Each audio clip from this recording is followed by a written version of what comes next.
మేషరాశి వాళ్ళకి ముఖ్యంగా ఇన్ జనరల్గా యూనివర్సల్గా ఏంటంటే ఏలినాటి శని మొదలైంది వాళ్ళకి మొదలైంది. అయితే ఈ ఏలినాటి శని మొదలైనప్పటికీ కూడా వీళ్ళకి మనం ఒక లైన్ చెప్పచ్చు ఏంటంటే వీళ్ళకి ఇయర్ ఆఫ్ అచీవ్మెంట్స్ అని చెప్పచ్చు మేడం.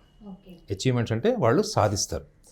సో ఈ సంవత్సరంలో ప్రధానంగా ఉద్యోగాలు చేసేవాళ్ళు, విదేశాలకు వెళ్ళి చదువుకోవాలంటే విద్యార్థులు, లేదా ఇక్కడ ఉద్యోగం వ్యాపారం చేస్తూ వేరే రాష్ట్రాల్లో కానీ వేరే దేశాల్లో వెళ్ళి కూడా ఇన్వెస్ట్మెంట్ చేయాలనుకుంటున్నటువంటి వాళ్ళు, సో వీళ్ళందరికీ కూడా ఈ సంవత్సరం పెద్ద పీట వేస్తుంది.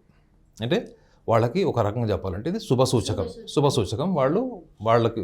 కాకపోతే ఏంటంటే వాళ్ళకి జనవరి, ఫిబ్రవరి, మార్చ్లో మనం చూసుకుంటే వాళ్ళకి అన్ఫేవరబుల్ మంత్స్ కూడా ఏం చెప్పచ్చు అంటే మనము మేషరాశి వాళ్ళకి మే, జూన్ కొంచెం వీళ్ళకి డిలేయింగ్ ప్రాసెస్ ఉంటుంది. ఒకవేళ విదేశాలకు స్టూడెంట్స్ వెళ్ళాలనుకున్నారు, వీసా ప్రాసెసింగ్ ఉంటుంది, లేకపోతే ఆల్రెడీ వీసా రిజెక్ట్ అయి ఉంటుంది. 2-3 సార్లు వీసా రిజెక్ట్ అయిన వాళ్ళు కూడా మళ్ళీ ట్రై చేస్తారు. మే, జూన్ వీళ్ళకి ఫేవరబుల్ కాదు మేడం. మే, జూన్ ఫేవరబుల్ కాదు, సెప్టెంబర్, అక్టోబర్ ఫేవరబుల్ కాదు.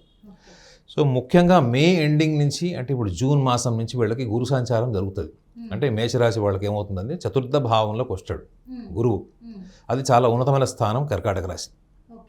అయితే వీళ్ళకి స్టార్టింగ్ ఆఫ్ ద ఇయర్ కొంచెం డిలే ఉండొచ్చు, పోస్ట్పోన్మెంట్ ఉండొచ్చు.